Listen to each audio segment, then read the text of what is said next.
más o menos nuestra séptima clase como sexta clase de síntesis de metafísica. Yo les he dicho que le íbamos a dar las primeras clases teniendo un hincapié en la cuestión de la filosofía antigua, a la que le tuvimos un acercamiento por rebote, y que hoy, les prometo, va a haber otro acercamiento de rebote para saber qué era lo que después, en el siglo XX, Martin Heidegger va a querer rescatar, tanto de Platón como de Aristóteles. Ahorita se habla mucho de que ya Aristóteles y Platón pues han sido dejados atrás.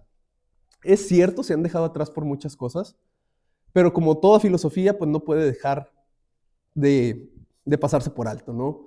Siguen las personas que nos acercamos a esos textos de hace 2300, 2400 años, pues seguimos encontrando cosas que no sabíamos, ¿no? Y es algo que le va a pasar de una u otra manera a Martin Heidegger en la década de los años 20 del siglo pasado, ¿sí? Heidegger va a publicar este libro, este tratado que se llama Ser y Tiempo a la edad de los 37 años. Ya hemos hablado en algunas ocasiones, se dice que hay una leyenda filosófica que a los 37 años las personas publican el libro con el que se les inaugura su vida filosófica, ¿no? Con el que se presentan en sociedad para ser el filósofo tal cual, ¿no? A los 37 años Hegel publica La fenomenología del espíritu. A los 37 años Feuerbach publica La esencia del cristianismo. A los 37 años Heidegger va a hacer Ser y Tiempo. A los 37 creo que Deleuze publica Diferencia y Repetición.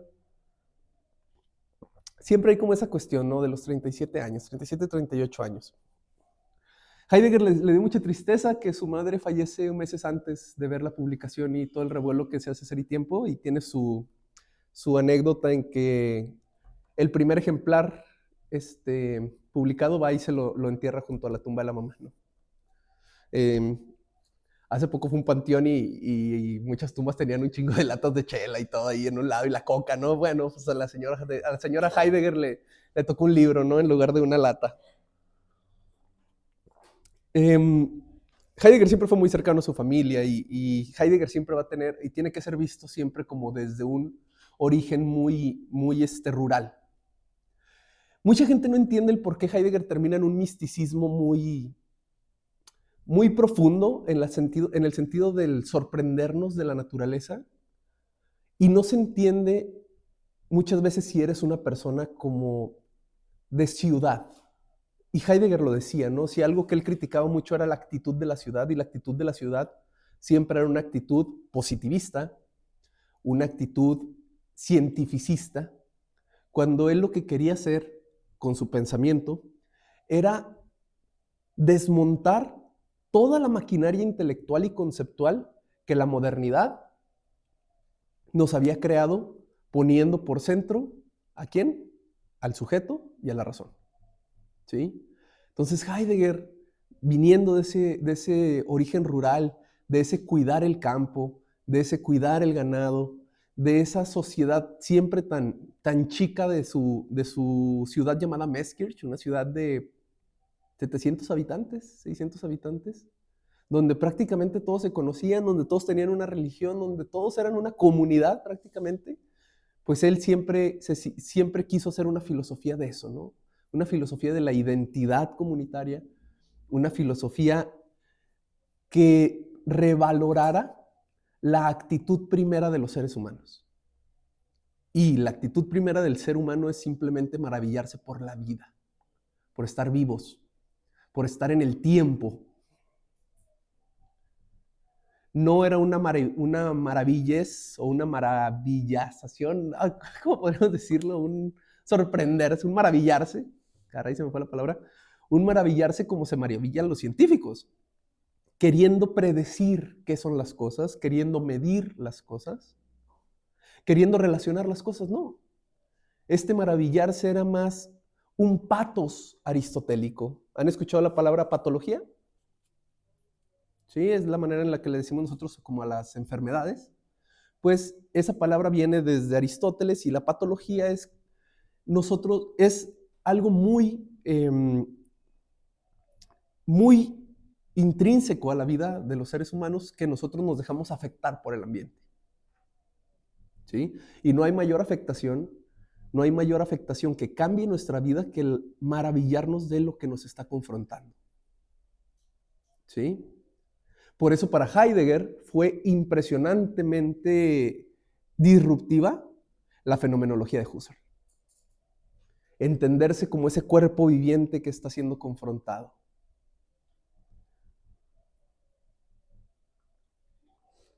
Bueno, Ser y Tiempo sale en 1927, ya casi se van a cumplir los 100 años, no sé qué le vayamos a hacer al Heidegger, ¿no?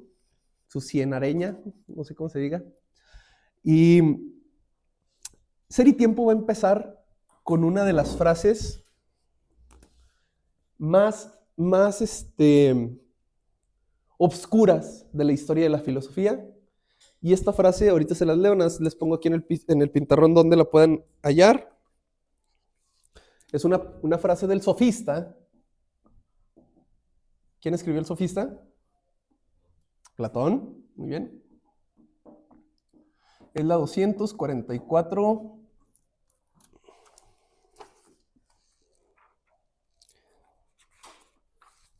Es 244A. ¿Sí? Ya ven que Platón y Aristóteles, cuando ustedes lo citan, no lo citan como Gredos, Platón, página 92. No, ¿verdad? Ustedes citan Aristóteles, Metafísica, 244A. Nada más.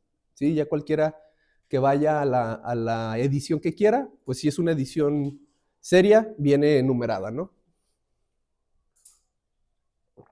Y fíjense lo que dice esta cita con la que empieza el sofista. Que está a la mitad del sofista, ya en la tercera parte del sofista, pero con la que inicia Heidegger su Ser y Tiempo. Dice, porque manifiestamente ustedes están familiarizados desde hace mucho tiempo con lo que propiamente quieren decir cuando usan la palabra ente, nosotros antes creíamos comprenderlo, pero ahora nos encontramos en una aporía. Estas son palabras que les va a decir el extranjero al sofista, ¿sí? ¿Saben cuál es la estructura del diálogo sofista? ¿Quiénes están hablando? Sofista es un diálogo súper interesante porque Sócrates no habla. Sócrates solamente está presente en la conversación entre dos personas. El extranjero, que es una persona que viene de Elea, y el sofista. Entre el sofista y él van a estar discutiendo sobre cómo hay que entender la realidad. Mientras que Sócrates todo el diálogo va a estar guardando silencio, va a ser testigo solamente. Tengo entendido que solamente en otro diálogo sucede lo mismo. En todos los demás Sócrates mete la cuchara, ¿no? Precisamente en el sofista no. Pero fíjense por qué a Heidegger le va a llamar mucho la atención el sofista, porque es el único diálogo reconocido de Platón al 100%, en el que Platón se contradice de una manera bien, bien canija. En el diálogo del sofista es el único diálogo, escuchen, donde Platón va a admitir contra toda su formación eleata que el no ser existe.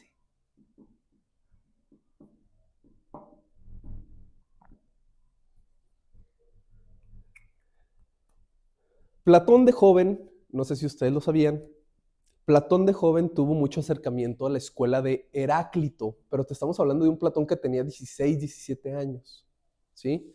Y hasta los 20 o 21, que empieza a conocer a Sócrates, Platón conoce a Sócrates muy joven, empieza a hacerse más de la corriente de Parménides, ¿sí? Y ahí es cuando Platón empieza con sus teorías del ser es y no puede que no sea, ¿sí? Todo está bajo la esfera del ser, como esa completitud de la existencia que veíamos desde Parménides. Heidegger no se explica, y tampoco los comentadores de Platón, ¿qué diablo sucede en este texto ya tardío, o sea, de un Platón ya grande, en el que él se atreve a tocar un tema que no había tocado en todos sus diálogos? Y es la cuestión del ¿y qué tal si hay algo como el no ser? ¿Qué será ese no ser? ¿Sí? Aquí nada más quiero que quede algo súper claro. Cuando Platón habla del no ser, habla con el adverbio me. Me-on. Este es una negación, pero una negación, pues podríamos decirlo adverbial. Una negación que nada más te dice que falta algo. Falta. No quiere decir que no exista. La negación rotunda en griego es uk. Uk-on. Esto lo podemos explicar como si Gabo se va por la mañana a donar sangre, llego yo y les doy clases y les digo, ¿está Gabo? Ustedes me dirían, no, no está. Sería esto. Pero si yo les dijera, ¿está Gabo? No, no existe Gabo. Este sería el look. ¿Sí? Esta es una negación rotunda de existencia, mientras esta es una cuestión como de falta. Por eso te pondría falta, güey, porque no estás. Pero no lloraría porque te moriste, ¿no? O sea, no, simplemente no estás haciendo otra cosa.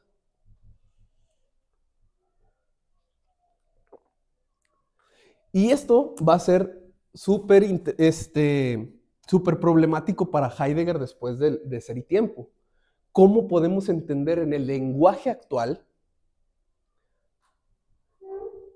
que al ser le faltan cosas? Que el ser es, pero no está completo. Fíjense lo que empieza ahí a dilucidar Heidegger a partir de Platón. Platón lo hace de una manera bien interesante y muy sencilla, en el que si, bueno, Platón habla de un dibujo, pero si yo le tomara aquí una foto a Villa y yo les enseño en mi celular la foto de Villa, les diría, ¿es Villa?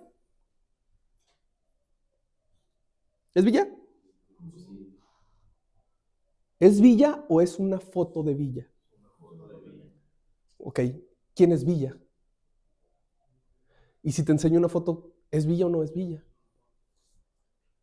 Eso, así Platón está hablando que nosotros podemos hacer referencia del no ser. Si se fijan, es como el no ser nos da, reflexionar sobre el no ser nos da pauta a descubrir que en la esfera del ser hay algo que se llama identidad y diferencia.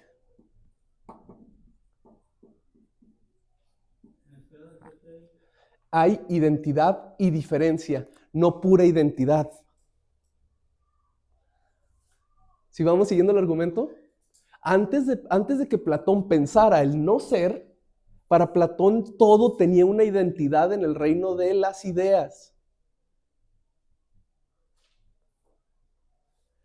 Pero cuando nosotros le metemos la cuestión del no ser a la dinámica del ser, ¿por qué? Porque esto, así es como nosotros interpretamos la realidad, nos damos cuenta que no nada más nos regimos por identidades, sino que nuestra esfera de la existencia siempre está, identidad, me faltó una D, siempre está distribuida entre identificar cosas, pero también diferenciarlas. Siempre que yo veo una cosa, sé lo que es, pero también sé lo que no es. Por lo tanto, yo les enseño de nuevo la foto de Villa y ustedes saben que es Villa el que aparece, pero la foto no es Villa.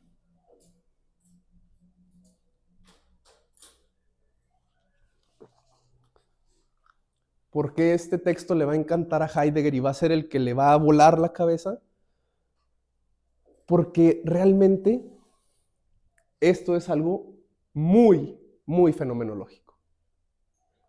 Nuestra vivencia de las cosas nos dice que las cosas son únicas y también, que las cosas son únicas y que entre todas ellas no solamente son únicas, sino que las diferencias van a regir las relaciones.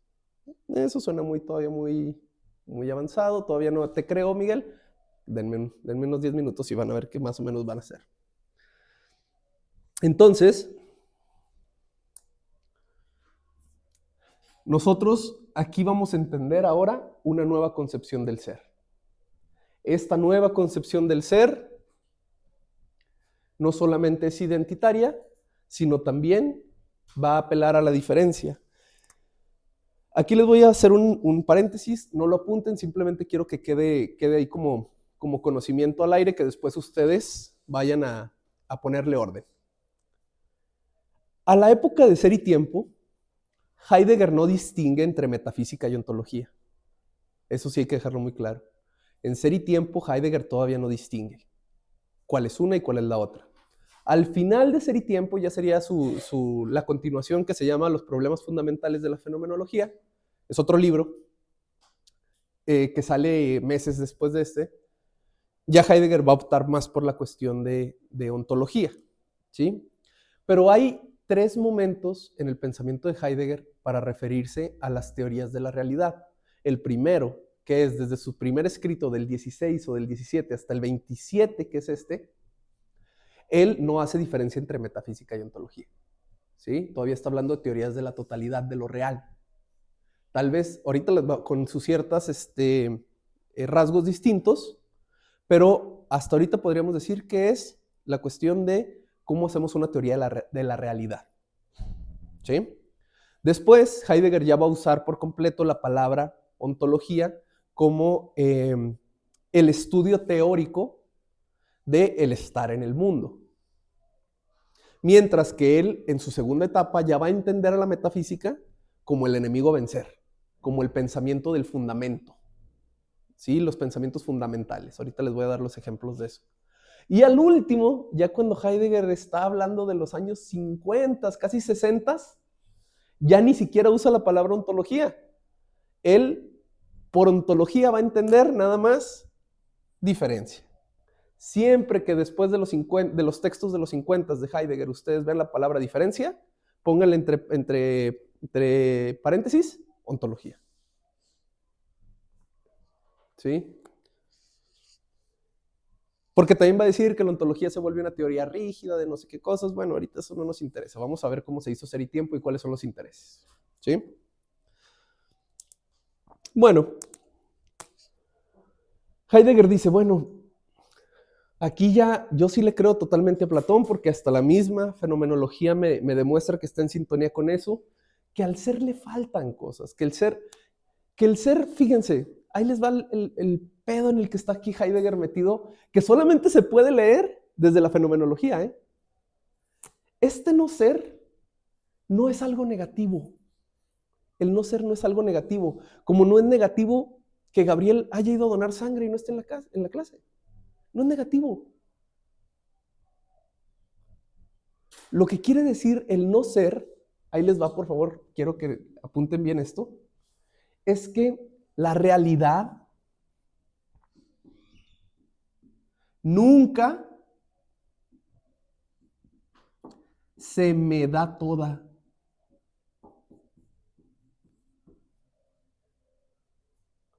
La realidad nunca se me da toda en completitud, porque siempre hay un ser que queda fuera de mi percepción, de mi reflexión.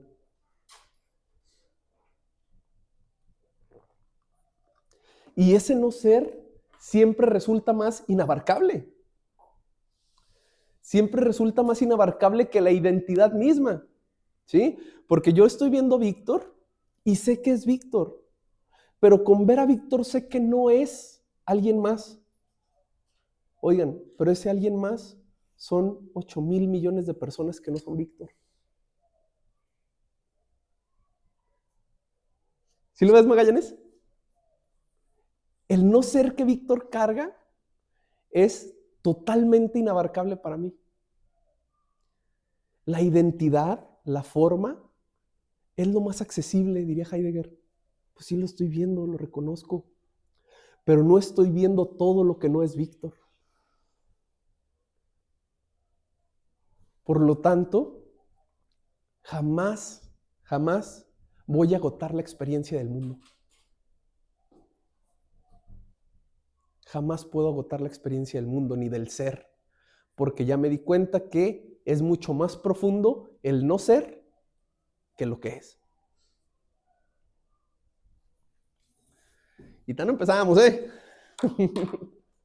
Todavía vamos con... No, no se crean, ya estamos bien.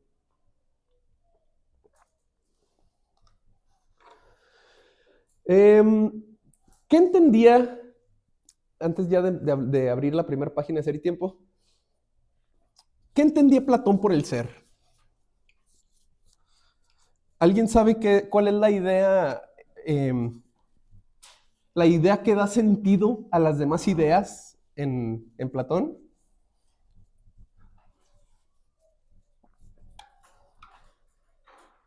¿Se acuerdan? El libro de la República.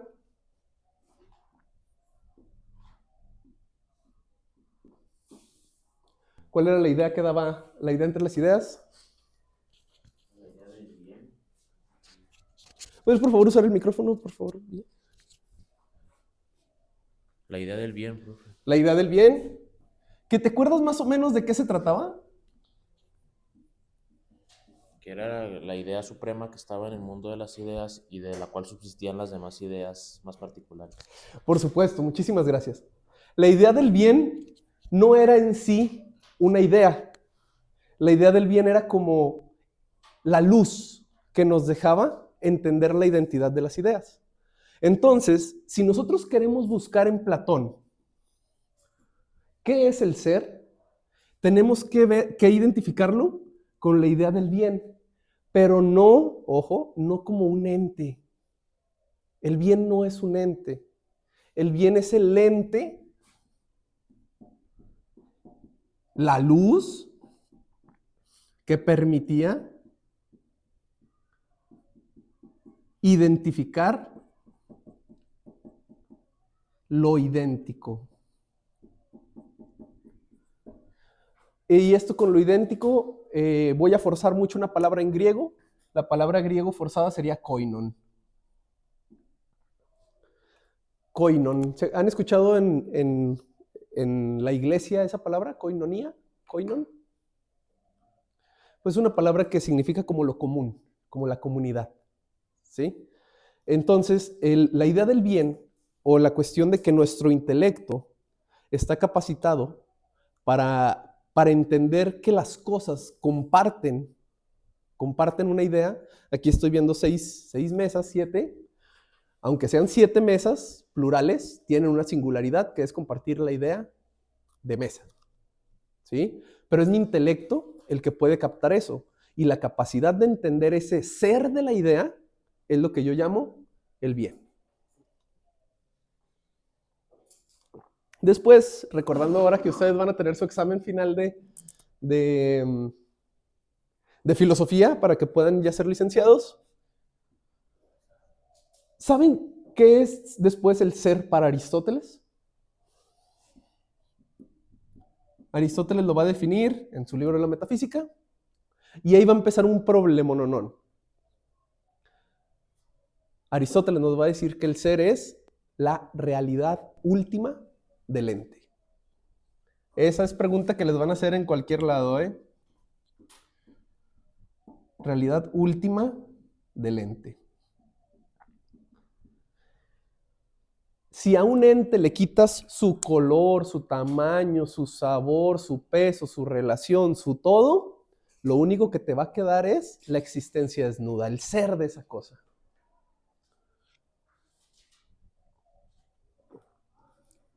Recuerden que Aristóteles entiende la realidad bajo 10 categorías.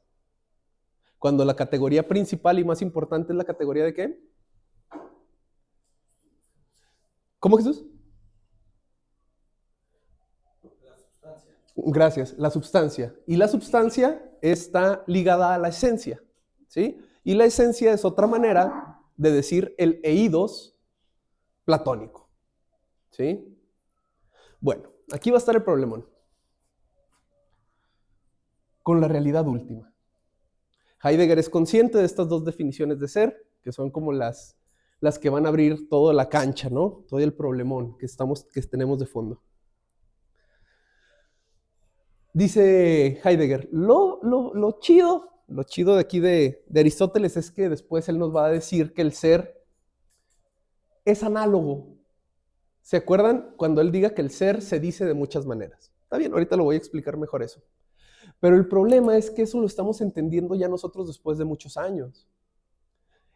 Mucha raza, mucha gente, a lo largo de siglos los filósofos se avionaron con esto, la realidad última del ente.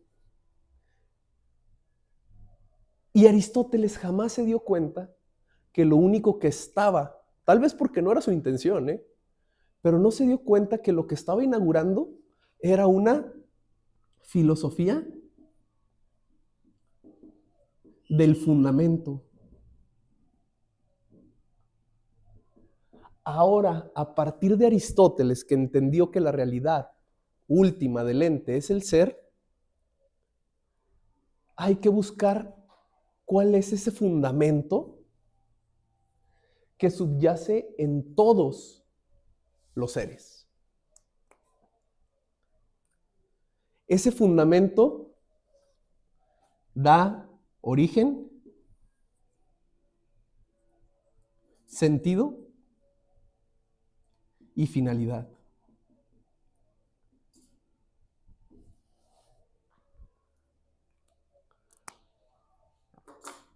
Por eso, esa realidad última que empapa a todos los entes físicos, al yo pensarla, estoy haciendo metafísica.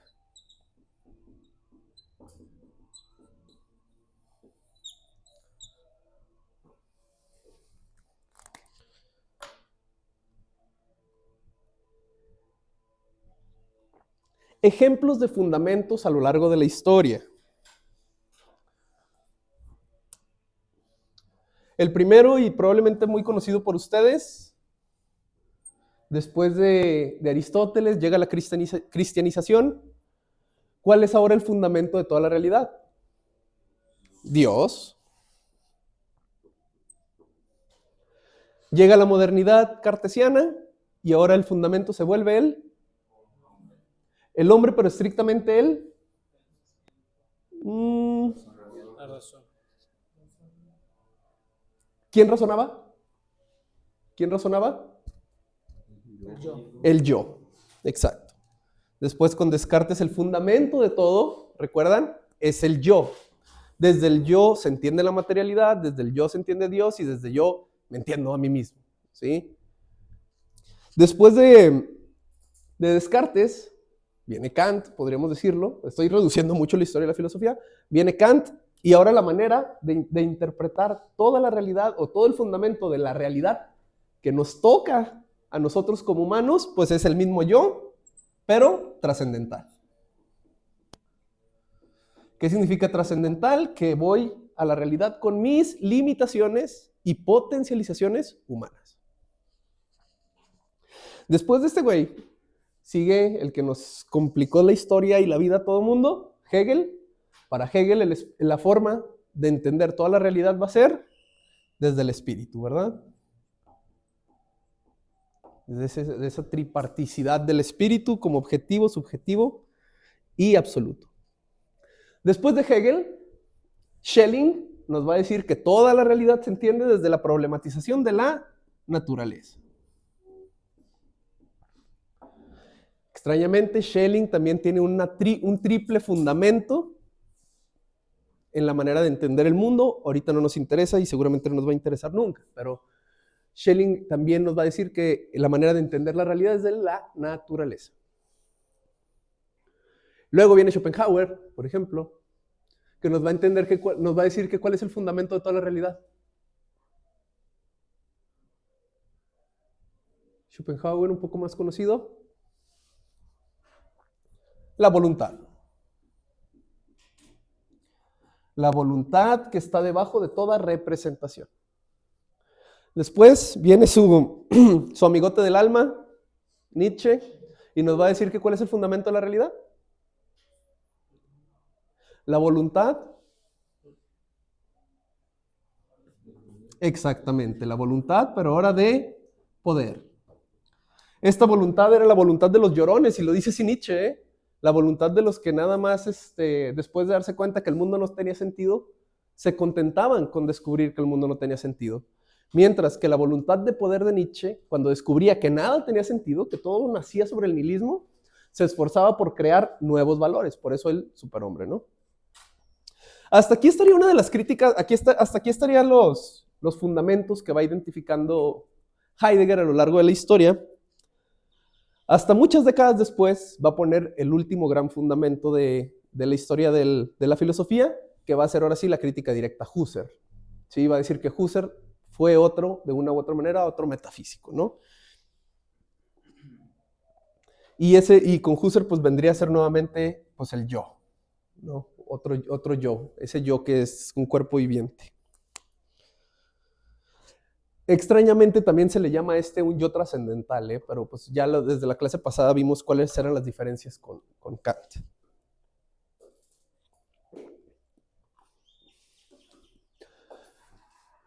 Preguntas. Porque ahora sí ya vamos a empezar con ser y tiempo.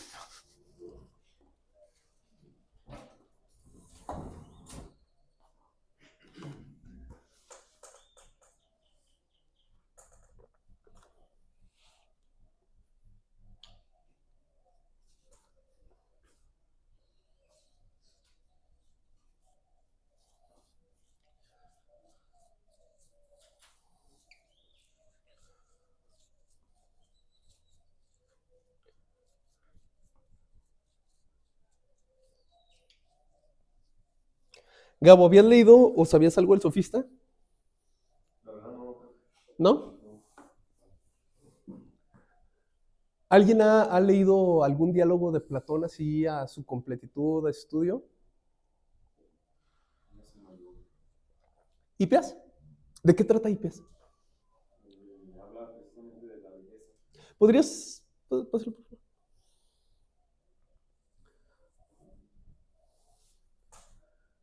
¿Decías, Gabo, que has leído cuál? Hipias el Mayor, que habla sobre la belleza. ¿Lo para tu trabajo, tu tesis? Sí, para sacar ahí algunos puntos de que pues habla precisamente de que la belleza no la conocemos en su totalidad, solamente conocemos cosas bellas, pero nunca conocemos la belleza. Claro. Ya. ¿Y va a ser para tu primer capítulo o algo por el estilo? Sí, para el recorrido histórico ahí puse una cita. Muy bien.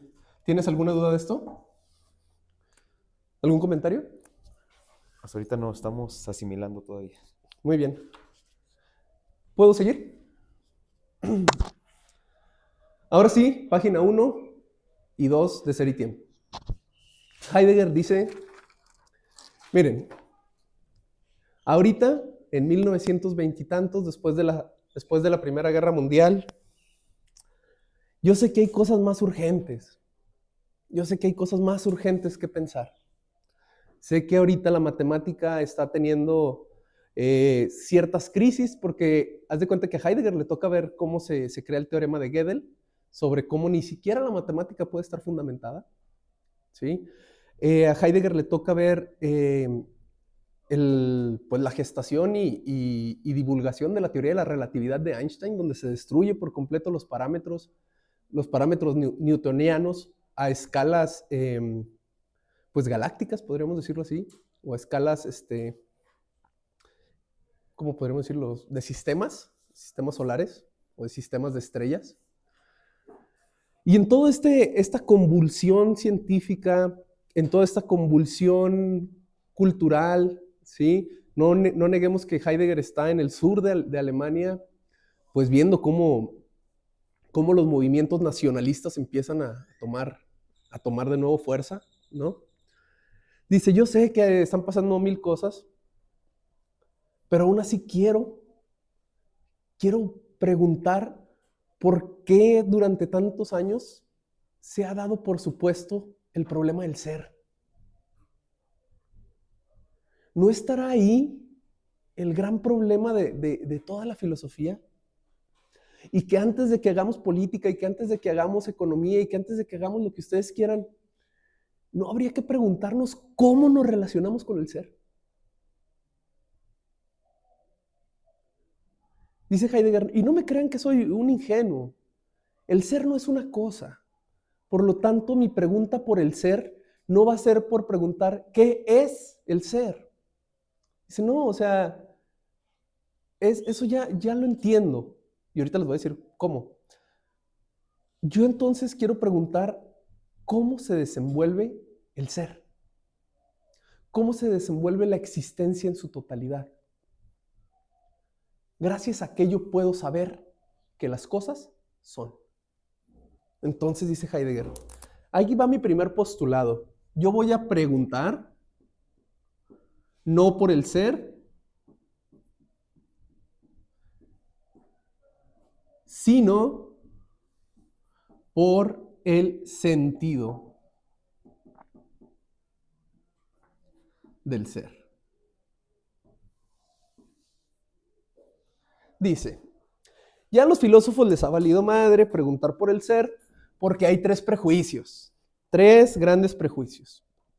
El primer prejuicio es el de Aristóteles y ese vato sigue presente tanto en Tomás de Aquino como hasta en Hegel, ¿sí? Y yo quiero que esos prejuicios no los quitemos, dice Heidegger. El primer prejuicio del ser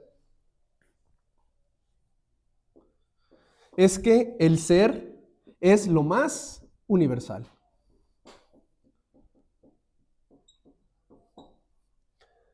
El ser es lo más universal.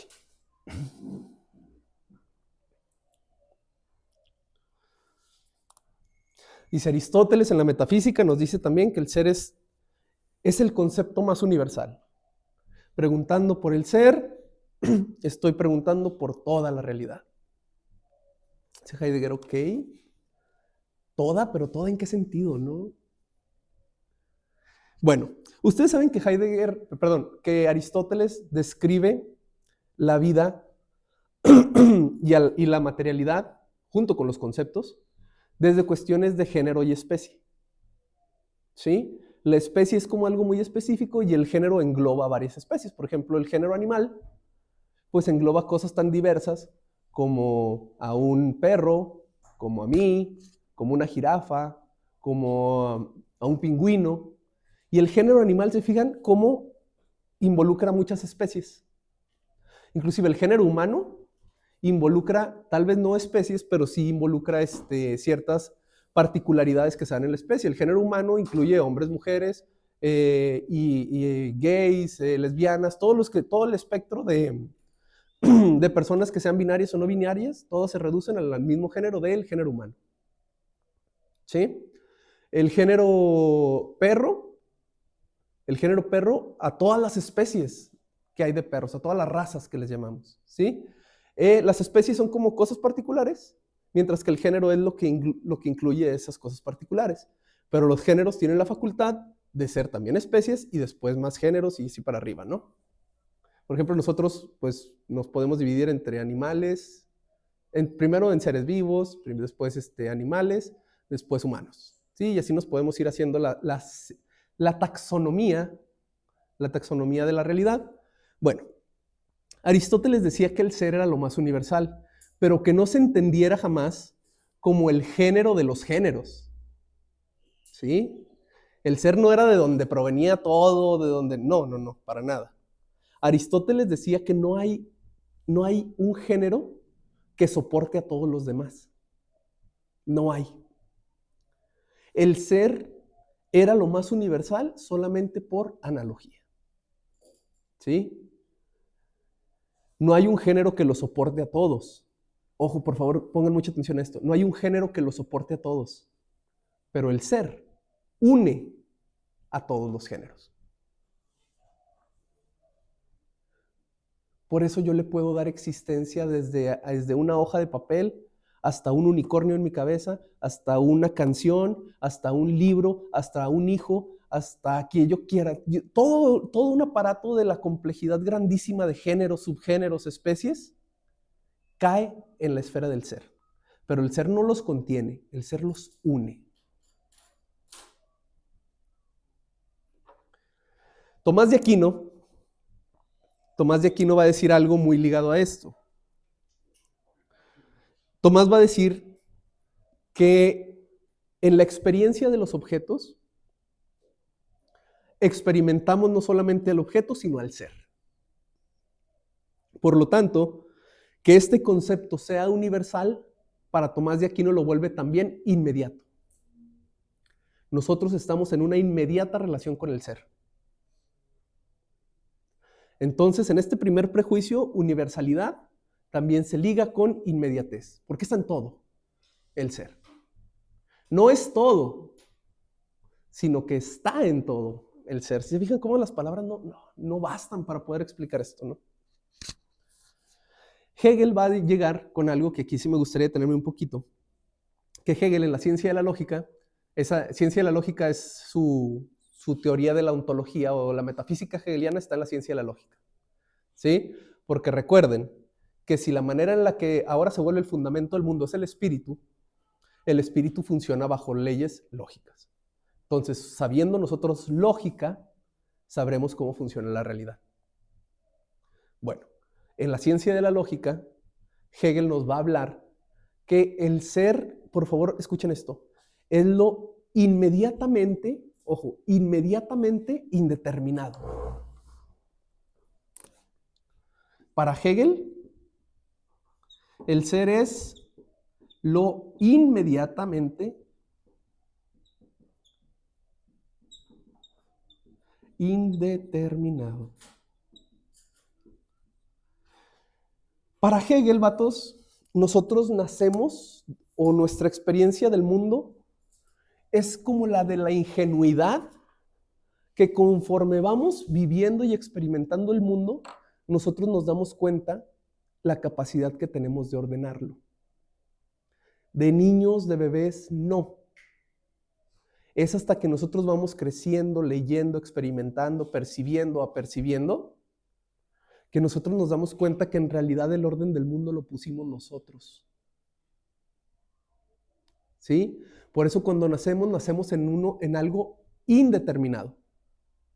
Conforme vayamos creciendo, nos damos cuenta que nuestra percepción de la realidad es la percepción de que nosotros vamos ordenando la realidad. ¿Sí?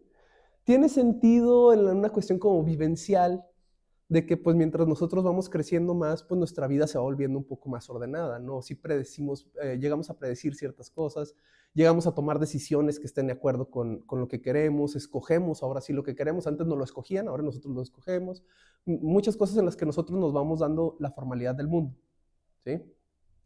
Entonces, el ser era lo inmediatamente indeterminado, universal e inmediato, ¿no? Ese es el primer prejuicio que dice Heidegger. Ok, aunque el ser llegara a hacer eso, no quiere decir que ya sepamos cómo se desenvuelve. Ahora, punto para un Heidegger que va a ser de 20 años después. Heidegger le va a dar la vuelta a este argumento de Hegel. Heidegger va a decir que nosotros nacemos en un mundo inmediatamente determinado. Y es la labor del filósofo de construir la idea maldita que nos enseñaron las generaciones anteriores. Nacemos en un mundo que nos dice cómo diablos pensar.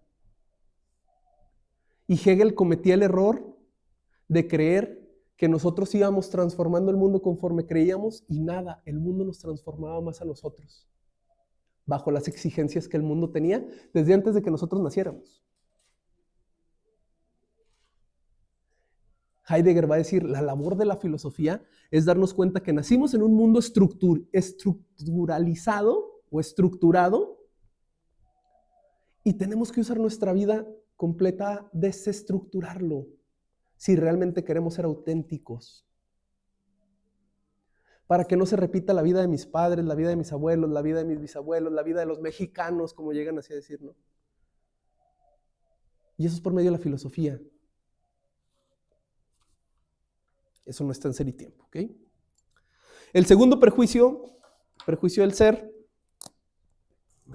es que Búscale por donde busques, señor Heidegger, búscale por donde le busques. El ser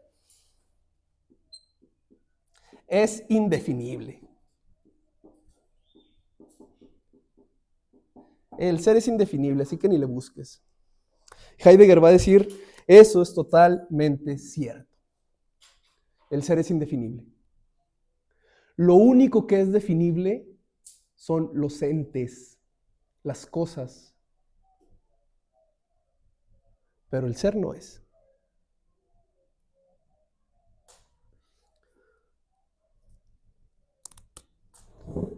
El ser es indefinible. Esto dice Heidegger, este prejuicio, si me gusta, check. Pero ¿por qué es indefinible? Porque el ser no es una cosa. Pero escuchen esto, no es una cosa, pero el ser se da. En términos de, para la tesis de Jesús, se dona.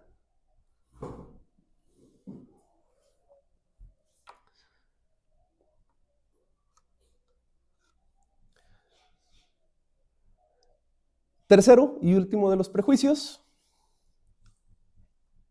Heidegger, ¿para qué preguntas, güey? ¿Para qué preguntas por el ser? Si el ser es evidente por sí mismo. El ser es evidente. ¿De qué nos sirve comprenderlo si es evidente?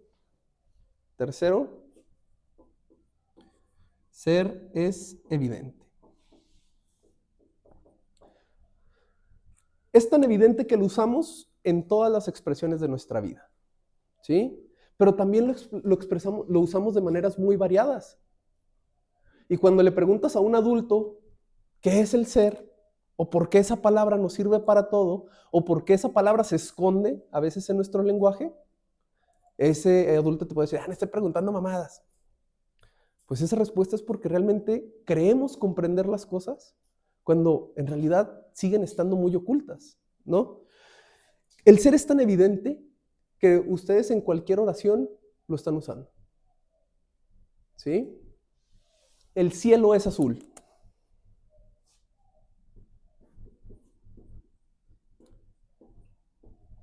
El cielo es azul, ¿sí? Soy feliz.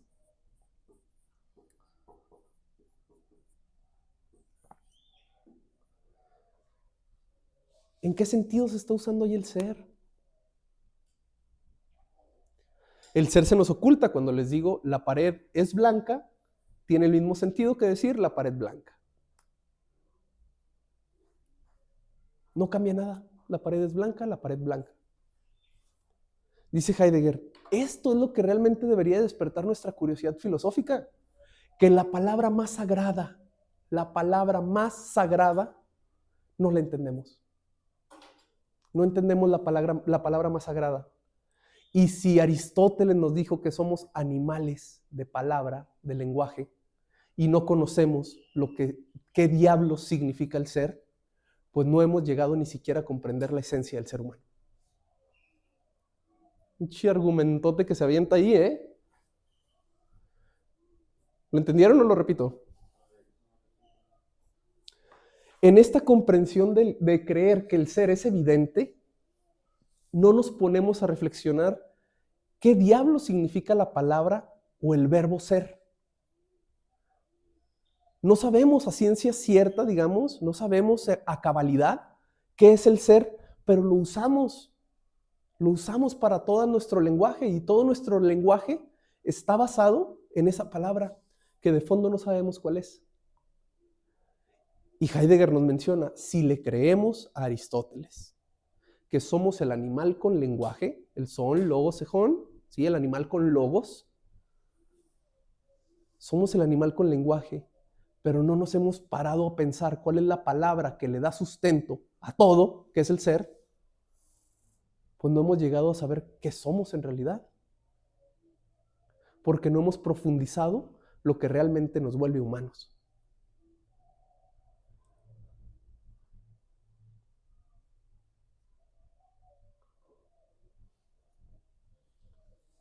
Entonces aquí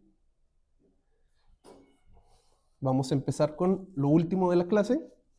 Ya van a tener todas las herramientas para poder entrar para poder entrar a un texto como Ser y Tiempo.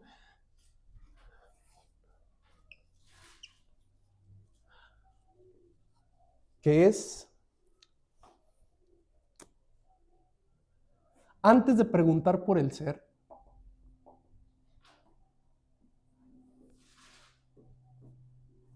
por el sentido, mejor dicho,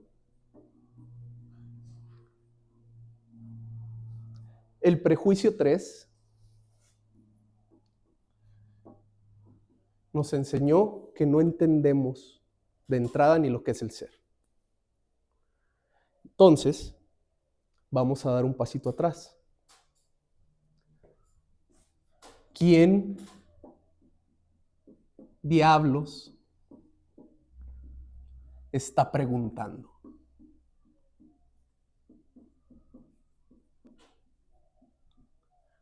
¿Qué está preguntando?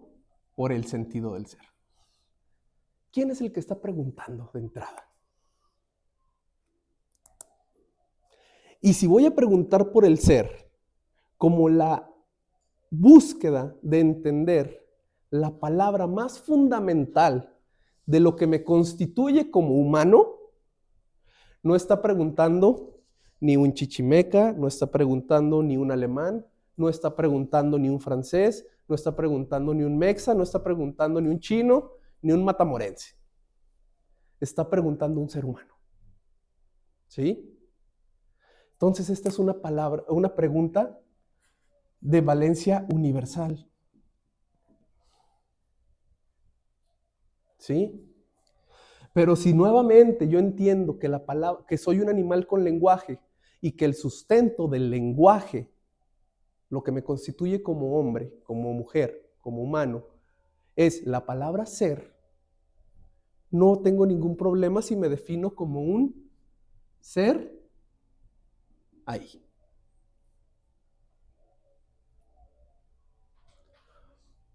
Villa en alemán, Dasein. Un Dasein.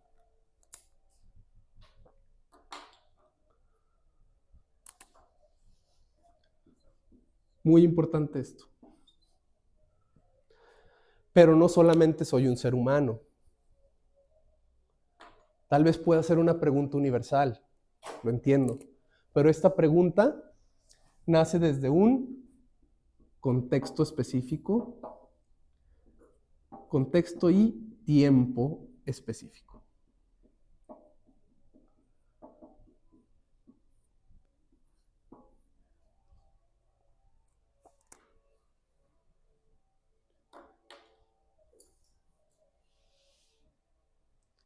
¿Preguntas?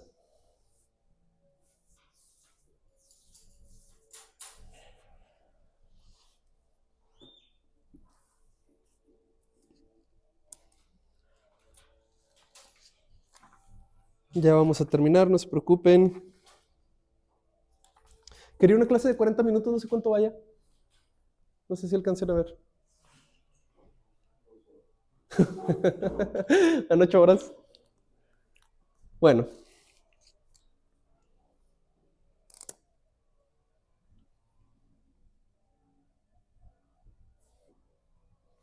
¿Dice? Ok, ya nada más 7 minutos más, terminamos con esto. El Dasein. Su fundamento es el ser. Lo que está de fondo es un ser, pero un ser vivenciado desde ahorita, desde lo que estoy siendo yo ahorita. ¿Sí? Ese Dasein no está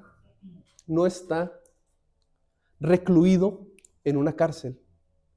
Ese Dasein está haciendo comprensión de su ser, pero viendo que lo rodean los seres. Y los seres pueden ser mesas, sillas, coches, que son como, ¿cómo podríamos decirlo? Objetos, aunque Heidegger no use la palabra objeto en Ser y Tiempo. Heidegger usa la palabra entes. Pero también lo rodean otros seres ahí. ¿Sí? Y cuando no hay nadie, que está solillo ahí en su casa, aunque siempre van a haber cosas alrededor, también está rodeado de sí mismo. Ese Dasein nunca está solo. Ese Dasein jamás está solo porque siempre está en la esfera del ser. Y mientras estemos en la esfera del ser, algo o alguien nos va a rodear.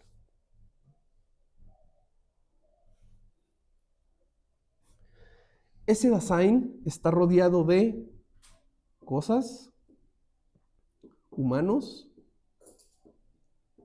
y de él mismo o ella misma.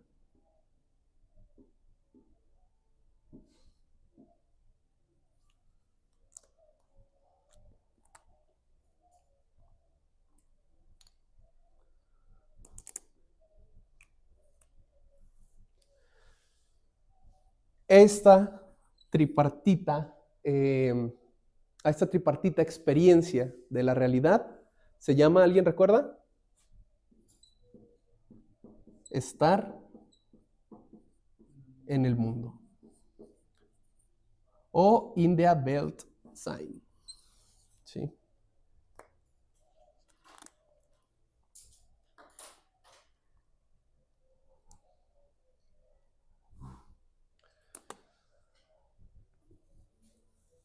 Esto ya es nada más para dar la conclusión de esto y alguien pueda no quedarse tan a medias con el pensamiento de Heidegger. El Dasein no se puede entender jamás sin un mundo, ¿sí? Nosotros siempre existimos dentro de un mundo y ese mundo se acaba cuando morimos, ¿sí? Una vez que se acabe el mundo, se nos acaba. Una vez que yo me muera, se me acaba el ser. Podré permanecer en la memoria de ustedes, en la memoria de mis hijos, si los llego a tener, en la memoria de mis amigos. Podré permanecer en la memoria y tendré una cierta presencia. Pero yo he dado por concluido mi mundo. Y para terminar, ¿qué significa estar en el mundo? Estar en el mundo significa estar siempre significando la realidad.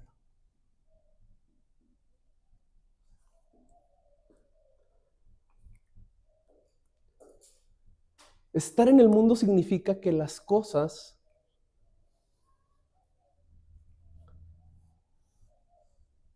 se nos presentan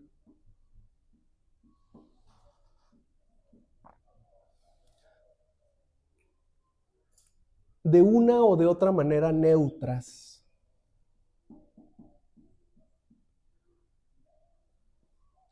Y es nuestra experiencia del tiempo y del contexto lo que nos diga lo que las cosas son.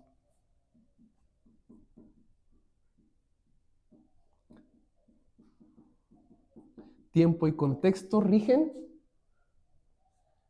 el ser.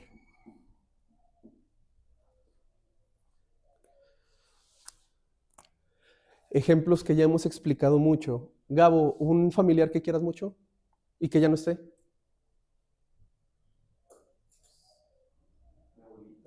Por ejemplo, tu abuelita, que tu abuelita te regalara una playera, ¿sí? Esa playera sería muy distinta a una que te regale Jesús. Atesorarías más una que te regaló tu abuela, ¿no? ¿Sí? Son cosas, digamos, iguales, playeras, pero fue el contexto, el tiempo y la situación la que a ti te hace cargar a ese objeto de una identidad que la playera que te regaló Jesús, que a lo mejor es más cara, que a lo mejor está más bonita, que a lo mejor ya te queda, la de tu abuelita no te queda, te haga valorar más un objeto que otro. ¿Sí? No existe la esencia de la playera como tal. Existe la esencia de la playera de tu abuela, que es distinta a todas y que para ti ni siquiera tiene valor. El ejemplo que siempre les pongo, no es lo mismo estar en un circo y ver a un payaso, que salga de la nada el payaso, tú te ríes, estar en tu cuarto a las 11 de la noche y abre la puerta un chingón payaso. No es lo mismo. No es lo mismo. No existe la esencia payaso, porque la esencia payaso, por el contexto y el tiempo, en el circo significaba diversión, significaba alegría, significaba entretenimiento. Pero el payaso, la esencia del payaso a las 11 de la noche en tu cuarto, güey, peligro, no, yo creo que peligro es lo de menos, no sé, asesino, no sé, todo lo que tú quieras que se te venga a la mente. ¿Sí? Entonces, para concluir, ser y tiempo, es decir, el ser de las cosas, siempre está en relación al tiempo en el que se me presentan las cosas. Con esto, Heidegger inaugura la ontología funcional. No existen las esencias platónicas. No es cierto, las ideas platónicas no existen. Es el tiempo el que nos dice lo que las cosas son.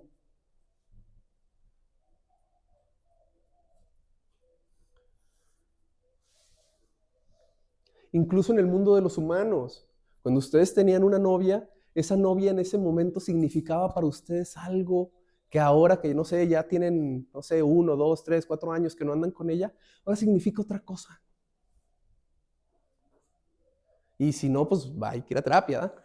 Pero hasta la cuestión de los seres humanos, para nosotros, por los tiempos que vivamos, significan una o tal cosa.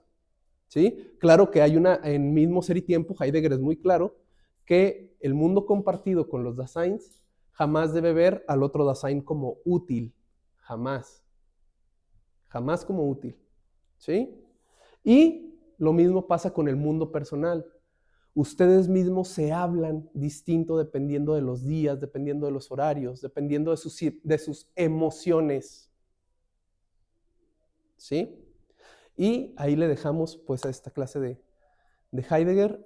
¿Alguien tiene alguna pregunta? Ahorita van a dar las conclusiones personales, eso ya no lo grabábamos, pero ¿alguien tiene una pregunta muy específica con eso de Heidegger? Por favor, ya le pasan el...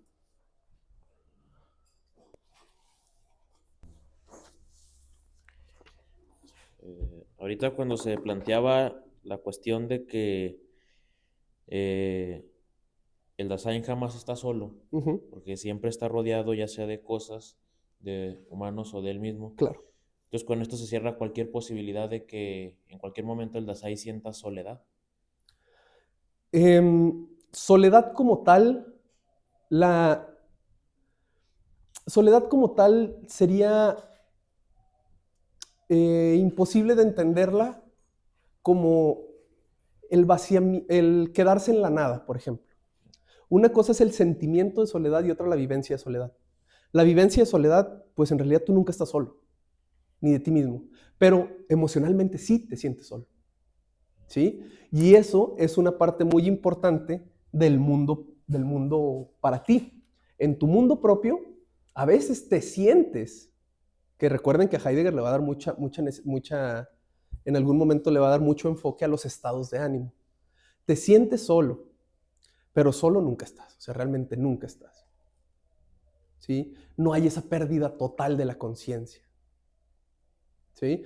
Heidegger comenta que se pierde la conciencia en el uso de las cosas. O sea, cuando tú abres una cosa, incluso no sé si alguna vez les ha pasado que van manejando y ni siquiera van pensando en que van manejando. Pues allí hay una cierta pérdida de la conciencia, pero estás rodeado de cosas. ¿Sí? El sentimiento de soledad es distinto a la vivencia de la soledad como tal. Jamás te podrías quedar solo. Siempre va a estar una pared rodeándote. ¿Sí?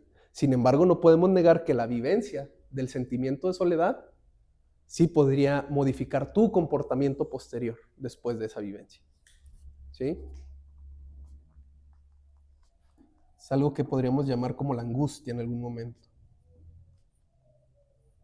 Sientes que se te va el mundo, pero el mundo está ahí, güey. O sea, no es cierto, no se fue nadie.